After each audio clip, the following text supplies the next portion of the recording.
Welcome to Guide Guru. We hope this video helps. Press on to turn the Ti-84 Plus Silver Edition on and OFF with 2 presses. Find the keypad, screen, and port for USB connectivity on the top edge.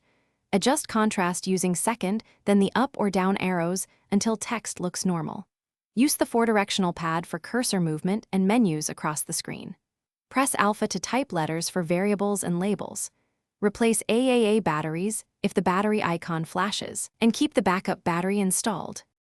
Set angle mode to degree or radian in mode to match your problem. Use the home screen for arithmetic and press enter to evaluate each expression.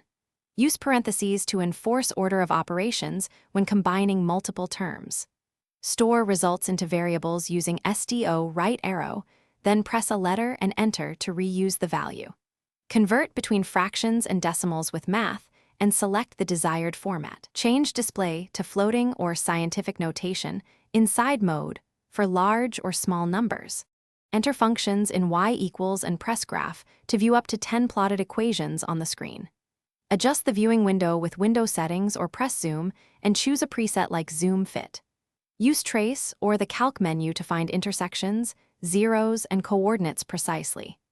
Access stat and stat plot to enter data, generate histograms, and compute linear or quadratic regressions. Open apps or PRGM to run installed programs, and use the matrix menu for matrix. Thanks for watching. Consider subscribing if we helped you today.